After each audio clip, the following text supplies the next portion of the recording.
So here we are in some Battlefield 1 on the GTX 1066 GB version. I do have the Asus dual fan one, but none of these are being run in overclock mode. Basically, pretty much the GPU Tweak 2 actually comes with an overclock mode, which can give you a little bit more FPS, but I did not use any of those in any of these tests. So you can see my settings right there, and that's what I currently was playing at, and I got killed due to the fact being that I was trying to pause the game and make sure all the overlay was up and everything. I don't do pretty well in this gameplay. I was just mainly concentrating on making sure that you guys, knew the FPS you would be getting. So for people who don't know, we have the GPU. If you take a look in the very top left-hand corner, there is GPU 1. And to the right of that is the temperature. To the right of that is how much of it is being used up. And to the right of that is the fan speed that is currently at. So it would go, it's currently at 69 Celsius, which is like probably, if I had to put it, like 170 Fahrenheit or something like that. And then we have, it's fluctuating between usages. So right now it's at 57, and then it has all the way on the right, it has 40% fan speed. All right. Below that, the D3, D11 is actually the FPS that I'm currently getting. So that's pretty self-explanatory, pretty simple. Below that is the CPU, and it's showing the current temperature of the CPU, and to the right of that, it's showing how much is being used up of the CPU. And below that, finally, is the RAM. So overall, what do I think of the performance on Battlefield 1 for this card? This performance for this card on Battlefield 1 is very good, considering my last card, the GTX 960 for the Win Edition 2GB version, actually only ran on medium and low settings. It wouldn't allow me to go any higher. It would, but it would cause, I'd be dipping down into the 40s and 30s, and I haven't dipped down into below the 60s with this card. And if I have, it only went down to probably about like 55, as opposed to my old card, which went down into the 30s and 40s. So without further ado, let's go ahead and move on to the next game.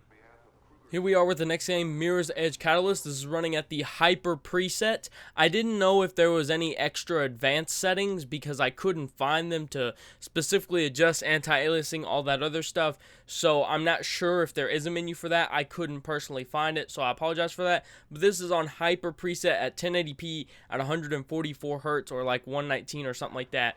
Now, I will say, while not recording, so without recording, okay, I stay above 55 FPS, alright, okay? So, of course, as you guys know, while recording, and recording actually, when you're recording, it impacts performance on your games. When I am not recording, easily playing the Hyper preset on this game, I get 55 FPS. No more lower drops than that. You're going to see here in a second when I actually go into the cutscene where Icarus gives me the beat link that it's going to drop down to at least 43 FPS, alright? Now, I did actually try this on the Ultra preset as opposed to Hyper preset, and I got very, very smooth frame rates. I did not record my playing on the Ultra preset, though, however. This is all, the only footage I got was on Hyper, alright? But on Ultra preset, I never dropped below 60 FPS. And when I did one time, it was like in a cutscene like this again, I only dropped down to 55 FPS. So overall, a very enjoyable experience, still playable. You can see right here, the lowest I hit right there was 40 FPS. And basically, pretty much, this is the beginning of the game, and a lot of people would say, well, this isn't the open world part of the game, so we can't really see how much FPS you're getting and stuff like that. I have played it while recording and without recording, and this is the exact same FPS you're going to be getting while playing. I ran through the entire open world, I did a bunch of other stuff, and I'm getting basically the same FPS I'm getting right here. So that's it. I hope you guys enjoyed this game. Let's go ahead and move on to the next game. Here we are in Tomb Raider 2013. So right here I'm showing you my graphical settings. As you can see, VSync is off like always.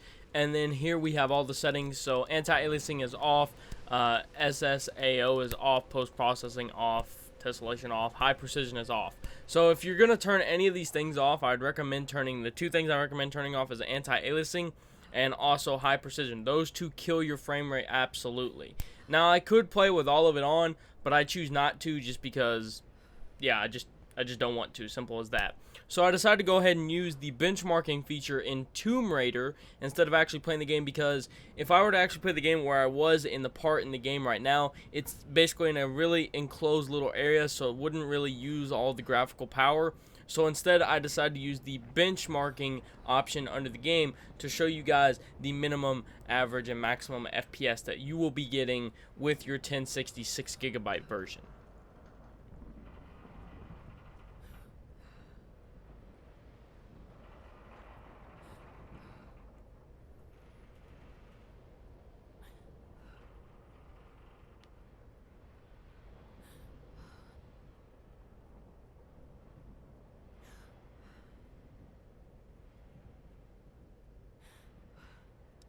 Alright, so as you can see right here, here's the results. The minimum FPS we have is 176, maximum 350, and average FPS we might as well round that off to 250.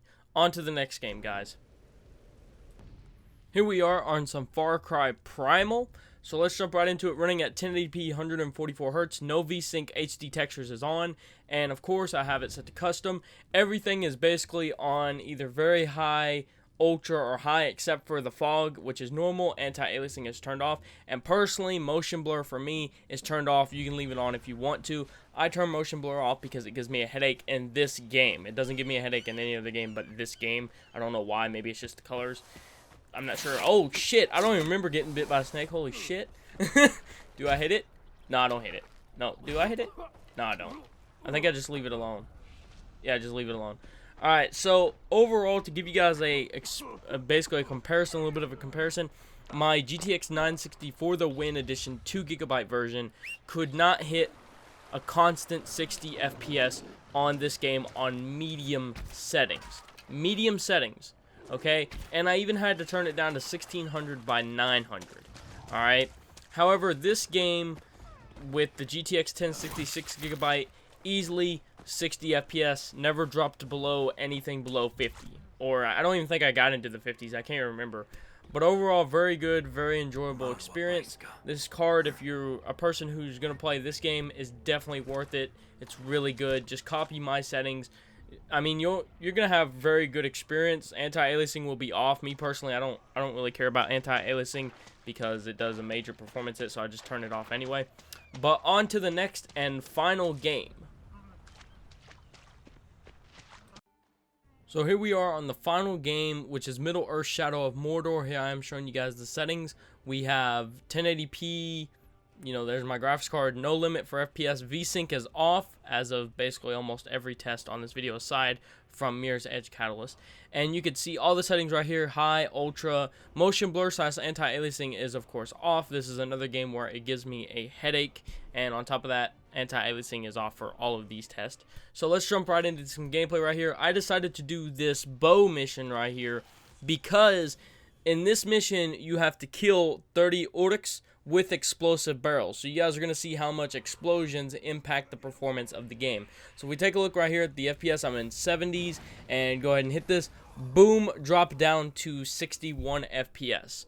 So overall, what did my FPS drop down to in general while recording? That is, dropped to a total of, the lowest I hit was 55. Without recording, never hit below 60, period.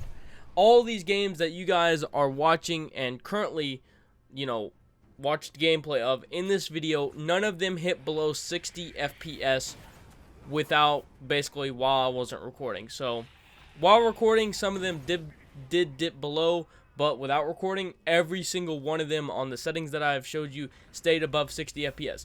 Keep in mind, this is not using my overclock mode on my 1060. My 1060 has an overclock mode. So this is actually really cool. If you guys don't want to activate the overclock mode, you don't got to on the Asus dual fan one if you don't want to. If I were to enable overclock mode, I've actually done this. Okay, if I was to enable overclock mode, I would get more FPS. So that's it. I hope you guys enjoyed the video. And if you just recently bought a 1086GB, I hope you enjoy it too. And I will see you guys next time.